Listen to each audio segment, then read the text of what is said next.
Hey, Whitney, have you noticed that the old ways of working aren't working anymore? Yes, Iris. Let's talk about it. I'm Whitney. And I'm Iris. We are two elite executive coaches / moms / recovering Olympians. We found that we had to unlearn so much of what we were taught as elite athletes and women to gain more freedom and health. And we've seen our clients facing the same dilemmas. As coaches, we get this front row view of high-performing humans. And we realize we're all trying to make the best out of our potential, both at work and at home. We will take you behind the curtain and share with you how we untrain our clients and ourselves from toxic mindsets and habits. We will offer you the frameworks and tools to live and work with more ease and joy. Welcome to Untrained.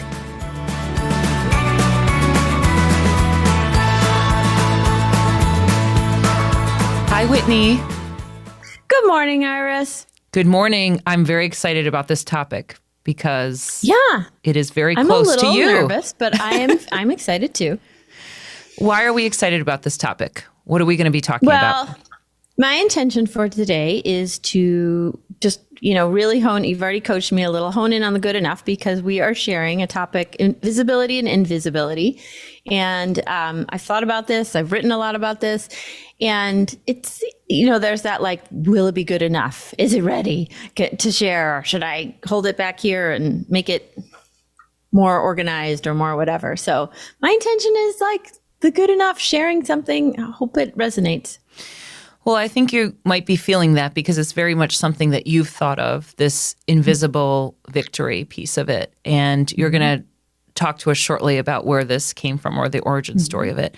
I can just talk about how your mentorship with these words has been instrumental for me of recognizing the difference between when things are visible as rewards or victory versus when we're doing the work and it's very internal, other people may not validate it, and it's my journey, that these are invisible victories. So we're going to talk about invisible versus visible victories, how they show up, the origin story, what it actually means.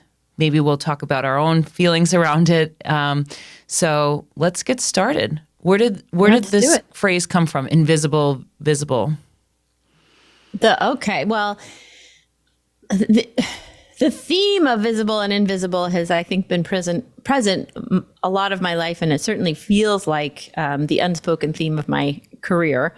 And when I was, when I was in my teens and 20s and I was oriented towards the visible, how do you look? How are your grades? How are your athletic accomplishments?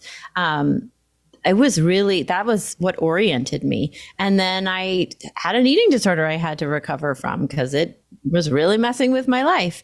And that journey was very invisible, and the rules of it were like the inverse of the rules I had been living by. And so I wrote a column for a eating disorder recovery program called Invisible Victory. I have a book in my computer I started right before my kids were born called Invisible Victory. And it was just about, this journey that was an internal journey that I didn't choose, that was, and it was just counter to our culture's focus on performance and outward manifestations of value. And it was all the value ended up being internal. I am so grateful for it. And I had to champion it.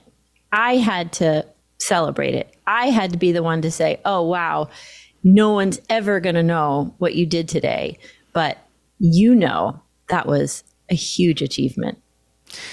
So just for the audience, how did we get to this topic today, right? So I came to you one day and I said, I'm getting this moment of understanding where what do we do, or this other question, what do we do, or what do I do, Iris, when so much of what was celebrated in my life and rewarded and what seemed like a very externally validated point in my life, when I made the Olympic team, when I went to Stanford at that time, when I was winning all these awards, being asked to go to these different award dinners, traveling all over the place, externally, it was very much victorious. I think other people would look at it and think, wow, this is so great. But it probably was the worst period of my life where I didn't have enough tools to handle all of the trauma and the issues that were happening in my life. And so much of my life was performing for others. And there wasn't a whole lot of internal work. And there was just a lot of anxiety, a lot of depression. So I think at some point we'll show some of these pictures of us in our most outwardly victorious state. And when you see those pictures, what I see in the picture of myself is a girl on a podium. Yes, she's excited in the moment, but at the same time, she's going through a lot of depressive moments. And I go back to some of the journals I wrote then, and I am just floored by what I've said. There's a lot of self-hatred. There's just a lot of really intense feelings that I didn't know how to deal with those things. So I had asked that question to you, and I think it's not like random we're bringing this up, but it's come up as a topic. And I very much want people to take away today your words of invisible victory, because they were so powerful to me of self on my journey of self-validation and self-healing. And I, like you, can show a picture of when, according to the world or according to the world's view of my body, like I was at the peak, right? But inside I had no options for regulating myself. I could use food, exercise, chasing accomplishments, sleeping. And then other than that, like I had nothing. And I was depressed, I was anxious, I was all those things. And I was just deeply struggling. And outside of the accomplishments, I didn't know how to orient myself, and I didn't know how to regulate myself. And the work since then has been, I've certainly chased outer things, and I've certainly, made some progress in the outer world. But most of the energy, if I'm honest, has gone into the inner journey. And I've resented that at times, because the times I didn't, most of the time I didn't feel like I had a choice. And my body was very often in the lead, but I've racked up a lot of invisible victories. I got friends who've got like walls of, external rowing medals. But if I had an invisible victory trophy room, it would be sparkling and gleaming and clinking with medals, because there'd be a lot of them. But I've had to give them to myself. Yeah. So that is the hard part, is that there's nothing visible. There's nothing tangible. There's only your system of validation or your system of rewards. And so often we don't think about that, or we're not conscious of giving ourselves those rewards. Before we go down that route, I'd love to just put a nice little, let's define it. Right? We've kind of talked around and we've talked about it. We've talked about the origin story. How would you define invisible versus visible victories? So a visible victory is simple. I think it's easy to understand. You got the promotion, you're going to have the baby, you're going to get married, you won the account, you won the client, you're, after all your hard work, you found the next house and you negotiated the deal, whatever it is. And then inner victory might be something like, wow, for the first time today, I held a boundary with that really close family member, and I've never been able to do that before. Or wow, we've shared some of these on the call. Wow, I got off that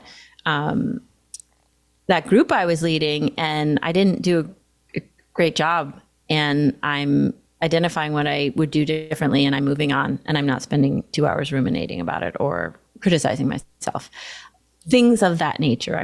You definitely, we talk about these all the time, but they're markers of our inner growth and the work we've put into our inner journey, and they live on the inside. I think people can see changes in us and feel changes in us, but the moments of triumph or victory, only we can feel it and know it and see it. Or maybe some people who are really close to us and know us, know that inner journey. Yeah, I think what I'm hearing from you too, just to expand on that, is it's also shared, right? So when you have this external or visible victory, I think the other thing is we live in groups and community tribes, right? So the tribe can validate that. I'm all about validation. My husband once said, he's like, I've never known anyone who needed so much validation. I'm like, yeah, well, and Here she is. Here she is. So, I think part of that is that so much of it is you don't have to consciously think about it almost. It's like it's there, the path is there. If you do X, then you get Y. And people like it and people know it and they can understand it. Right. And then they've been trained to go, yay. Exactly. You're doing great.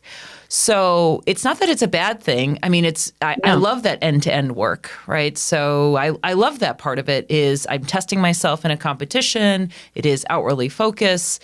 I get a medal. I can't say that it wasn't awesome, right? So standing on top of the podium, that's there's nothing wrong with that stuff. There's nothing wrong with it. Nothing wrong with that stuff. Yeah, but it's unless the pursuit of it is to the detriment of our inner health and our inner peace. And for you and I, that was certainly the case for many, many years. And I still get caught up in the old tendencies and ways of moving through the world that harm me.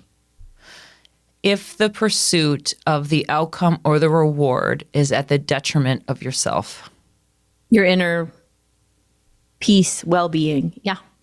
So I'm going to read a poem I wrote, I don't know, probably 20 years ago, and it still feels very relevant and very aligned with this topic. It's called Victory's Visit. Victory, when I recall its visits to me, felt peaceful. It actually wasn't a clamoring of fists in the air, but a temporary lull of striving and proving. In its company, I felt free of self-doubt. I experienced a solid encounter with my own capacity. It was like a long hug with myself. It felt so good. And then the feelings would pass. So when I wrote that, I think what struck me or what I was struck by was like, gosh, when I, get the next job or I have this accomplishment, I don't feel like running around and throwing my fists in the air. I feel peaceful. I feel like for this little moment in time, I'm good enough. And that feels so yummy. But it doesn't last when I'm chasing that external victory. And I think for me, the inner work has been more the chasing of the solid encounter with my own capacity or that self-embrace. So for me, this poem illustrates the invisible victory mindset and concept and that dissonance sometimes between the outer and the inner worlds. How do you see this? Well, first of all, thank you for sharing that poem because I know it is. Oh, you're welcome. Because I do think it's hard sometimes, right? So a lot of this, I've often thought like doing this webcast is like standing in front of a group naked. Like now people know the stuff. Yeah. So I do appreciate you and then sharing that, and we'll put it in the show notes so that you can see it. But I'd love to think about how this concept of invisible versus visible victory shows up in our work as coaches and with our clients. Mm-hmm. And you have some examples. I have an example actually even from yesterday, but I'd love for you to go for it. Tell us about how it's showing up for your client. I think where I see it, it's just I have recency bias. So I have a lot of clients right now that are transitioning from being a career-oriented person to trying to figure out how motherhood fits into their lives and their identity. Yes. That's a big one. Motherhood is the ultimate invisible victory. Because I don't know if there's ever an award ceremony. I saw a woman once with I haven't been invited. Yeah.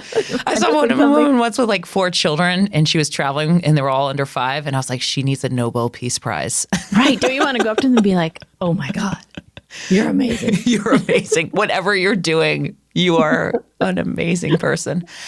So I think becoming a mom or becoming a parent, but I'm going to speak to the mom piece only because I myself am a mom because of my experience and also my clients' recent experiences. So I don't want to feel people are left out, but I think it is the ultimate understanding, like, like the work that I'm doing at home to keep the home together, to keep myself together, to help raise these children. It's all invisible.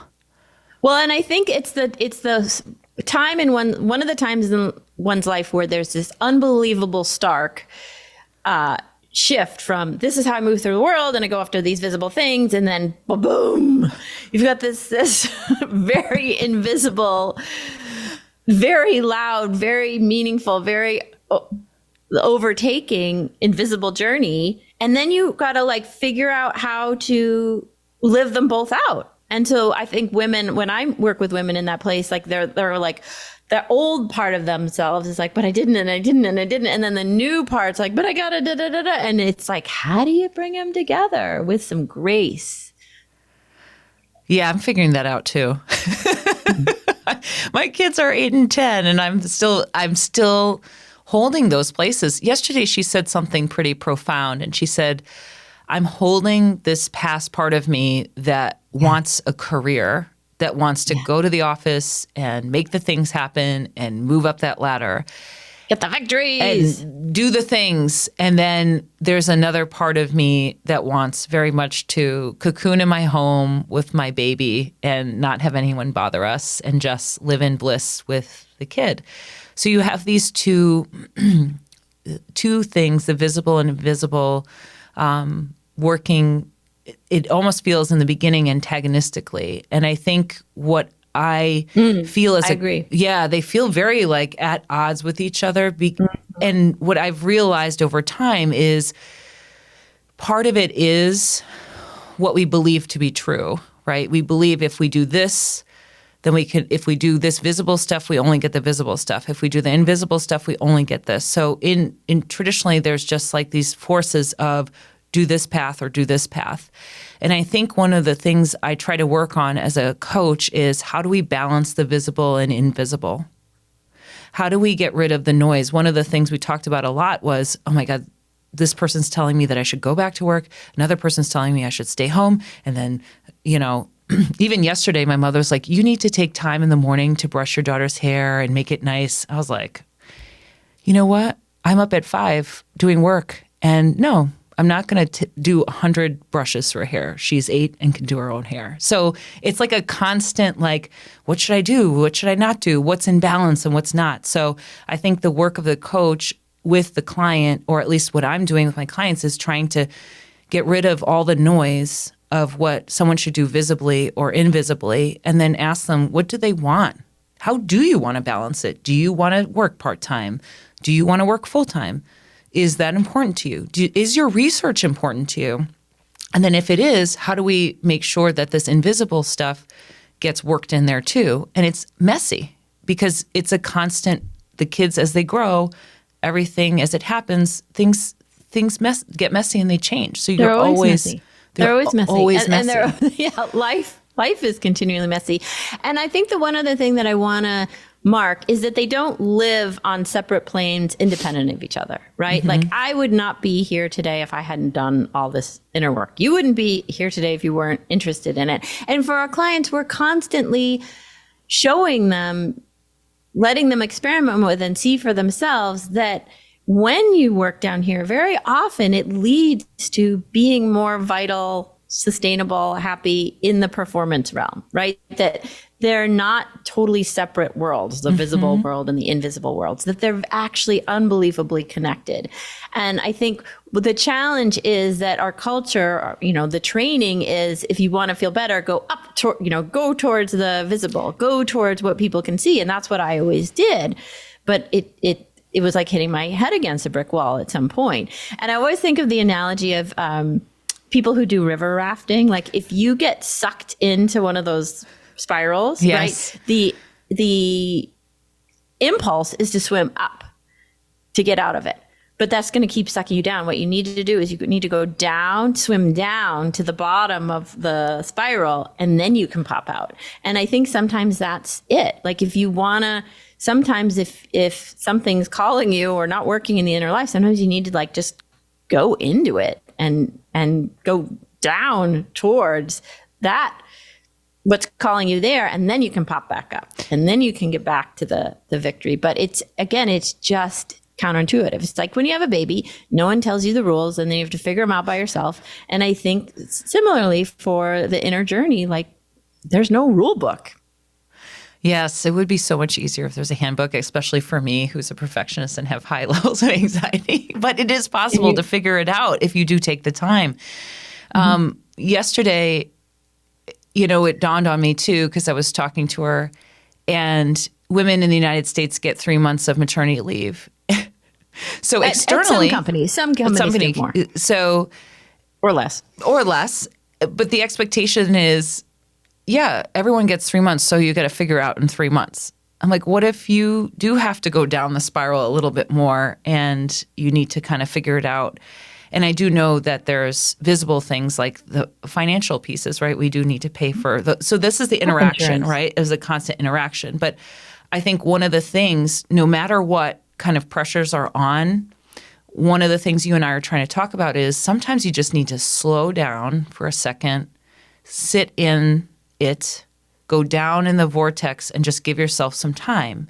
And what can happen? Or accompaniment. For some people, it's too overwhelming or too scary to go there by themselves. And that's when we need others. Yeah. And so you're at a transition point and you're shifting and changing. And maybe Sally over there, she went back to work in 2 weeks, but that's her. And since there's no handbook, you kind of have to figure out. We're all different. Yeah, we're all different. Different pasts and different nervous systems and different gifts. Yeah. How do you want to do it? I think that's part of it. And how do you want to work on both that balance of the invisible and the visible? And how do you want them to interact, at least now in that transition? Yeah. How are you honoring the visible and how are you honoring the invisible? So since we have a podcast called Untrained, I wanted to talk about, relative to this topic, what is the untraining we're talking about? And I'll start. I think just even naming it, that there's sort of this pull towards the visible, but we also have these internal lives, and that we may have a lot going on that other people don't see.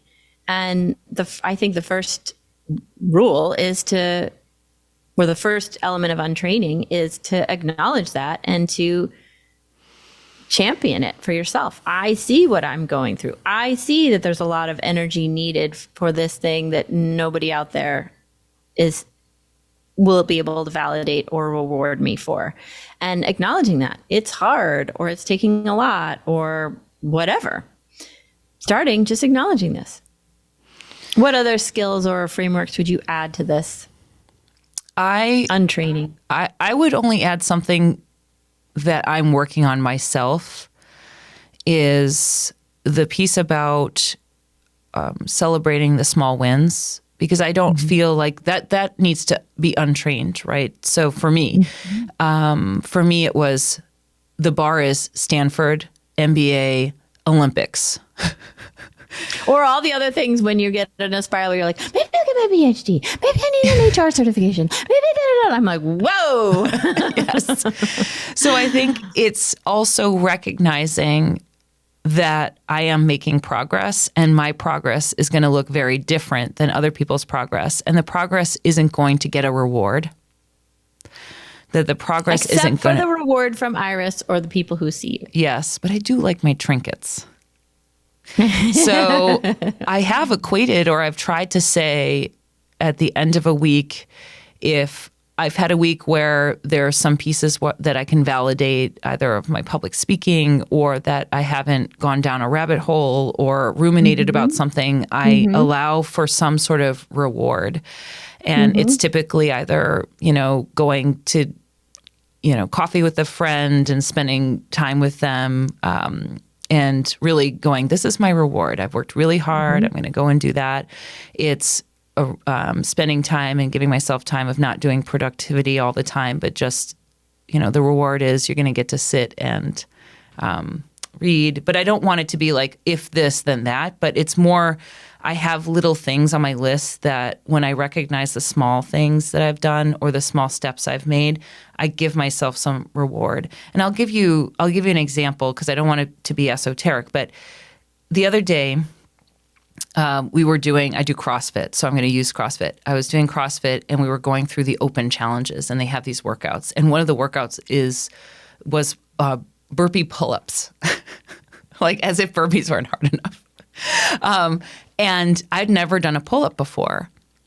And my friend was like, oh, let's just try it. Let's just do it. Whatever. Just like chalk up your hands and try it. And I was like, oh my God, I'm not going to be able to do it. We can't do it. She's just try it. I started doing the workout and I ended up doing 35 pull-ups. I've never done any pull-ups in a workout, just unassisted. And at the end, instead of saying to myself, wow, I did 35 pull-ups and I've never done pull-ups before, I was like, why didn't I get to the next one? Why didn't I get to 5 more pull-ups? I should have run faster and done this better. Like, that's my usual MO, actually. It's like, once I did this, it was not enough. So the victory for me was everyone else in the group, they're doing more pull-ups. That's fine. That's them. But recognizing that's where they are, but where I am is here today at 35 pull-ups, and that's pretty damn good. And recognizing that was good enough, and wow, that was really good. So I know this sounds silly, but I spent the rest of the week telling myself, you did a great job. Those were great pull-ups. Mm-hmm. You know what? Those were great pull-ups. And I kept doing it because my default is always to just put all of that down. I know it's a long story for that, but these are victories. No one's telling me you did a great job because everyone else is doing much more. But I'm telling me, yes, I'm doing a great job. And I would say my invisible victory of the week is I'm taking care of a parent that lives alone and has been very sick lately. And I'm doing an enormous amount, but I have like a never enough thing in my head because I'm feeling very responsible. And I've been doing a lot of inner work around this. And last night when I was dropping stuff off, in this person's company, I had a shift of like, oh, I had a lot more acceptance for who they were and what I was and wasn't responsible for. And it felt unbelievably freeing. And I didn't know when this shift was going to come, but I had been doing the work to create an opportunity for it. And I felt more free of the over responsibility that's been exhausting me and negatively impacting my family, quite frankly. So that was my invisible victory of the week that I think I keep doing this because, you wear medals around your neck and they should be here. Yeah. Yeah. Good job. Good job. Good job, Iris. Good job, Whitney. Good job. I think. So, and what is your good job, audience, if you are listening? Yes. What is the invisible victory of your day, your moment, your week, your month, this year? What are the invisible victories that you want to acknowledge and champion for yourself and celebrate? Because you know how much went into it. Yeah, I think the last thing is when you do have close people in your life, they do recognize those victories and they actually champion them more than those bigger victories that are more visible. For example, you did tell me, you're like, wow, today I'm feeling, I'm feeling less guilt or feeling less stress around my father, and I felt a lot better about it. So you were able to share that. I think having close people around you to share the invisible victories or people to see that is also important. So to make them visible, having places where they can be seen, not only by you but by others, I think is really important. Again, all roads go back to call a friend and be curious. Call a friend and be curious. So, well, I think this is a good place to kind of end up. And is there anything you want to add or just sum up with? Because this invisible victory is very much, these are your words, and now they're out there in the world. Yeah. Yeah. And they were created out of an attempt to be in a kinder relationship with myself, and I share them in that spirit. May you be in a kinder more self-championing relationship with yourself. So keep untraining and Keep on training. subscribe to our podcast webcast. So please do subscribe, and we love our tribe. We love our tribe.